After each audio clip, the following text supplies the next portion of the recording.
Previously, the group fought an astral devourer swarm, and it went poorly. Yeah, poorly is probably the word to use. When the swarm was hit with attacks, it broke into smaller swarms until the group was entirely surrounded. Atraxian, Oz, Sean, and Taria all went down at one point or another, most of them several times.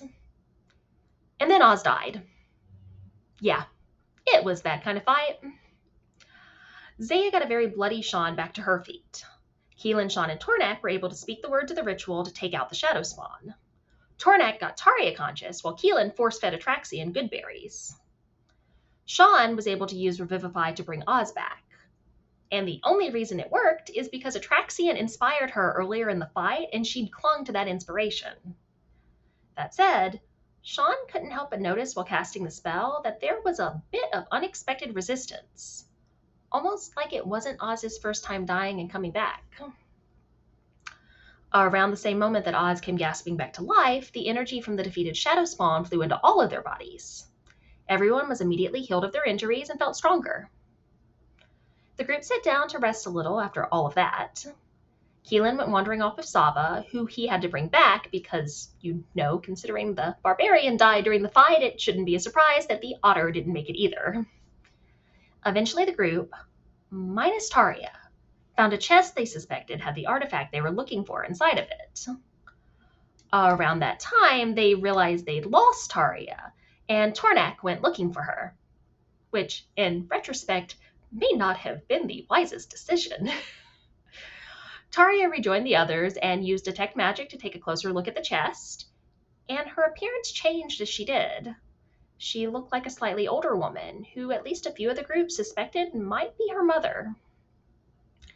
They found some magic coins in the chest that were passed on to Sean, partly for obvious reasons, but also because they involved cleric-like magic.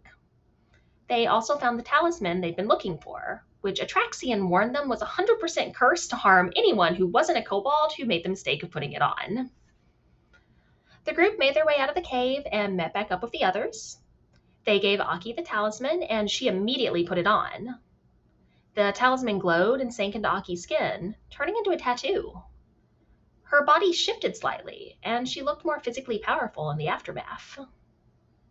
Aki told the group that she now had the power to protect them, and she dropped a fireball on a poor passing rabbit as proof. Keelan reacted poorly to that. The group made their way towards Peatstone, which was about 4 hours away. While they walked, Aki promised them safe passage through the swamps if they ever passed through her people's part of it. A little before they reached Peatstone, Aki split off from the group as kobolds weren't welcome there. Once Aki had walked away and disappeared from sight, Taria impersonated her a bit. That led to Atraxian asking about the whole impersonation thing, as he'd picked up on her habit of stealing aspects of people's personalities. Zaya chimed in and was very Zaya, which led to Sean agreeing the habit was a bit much sometimes. Taria turned towards Tornak, obviously hoping he'd jump in on her side. When he tried to stay out of the argument and suggested they could talk about it later, though, she stormed off ahead of the group. Tornak pointed out that Taria thought she was doing good, so it wasn't unreasonable for her to get upset that people were essentially attacking her for what she thought were positive things. He also agreed that it was perfectly within Zaya and Sean's rights to be upset that she kept impersonating them, though. Sean pointed out that Taria was a 19-year-old girl. Teenagers tended to have strong emotions and not always make the wisest choices. Atraxian mentioned that he wanted to split ways before they got to Peatstone, but Tornak pushed him to join them at the Wyvern's Claw for at least one night, as he had something to show him. It didn't take much arm twisting to convince Atraxian to do so.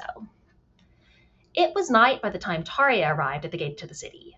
As she got closer, she changed her appearance and went wandering off to try to find the local breaker bar. About 20 minutes later, the rest of the group arrived at the city's gates.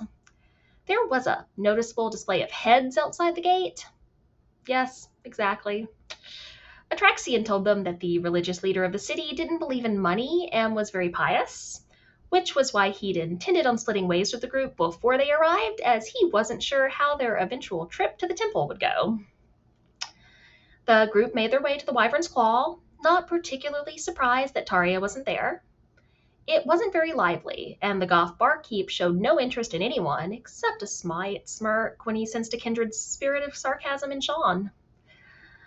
Tornak and Oz went to look for Taria, as it was unanimously decided that letting Tornak go off by himself wouldn't be a good idea.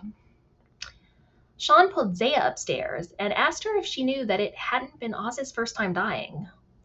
Zaya was clearly surprised by that, and Sean could practically see her going through her mental timeline of hers and Oz's lives to try to figure out when that might have happened. After an awkward conversation and some light flirting, they both headed back downstairs. And that is where we left off, with a split party.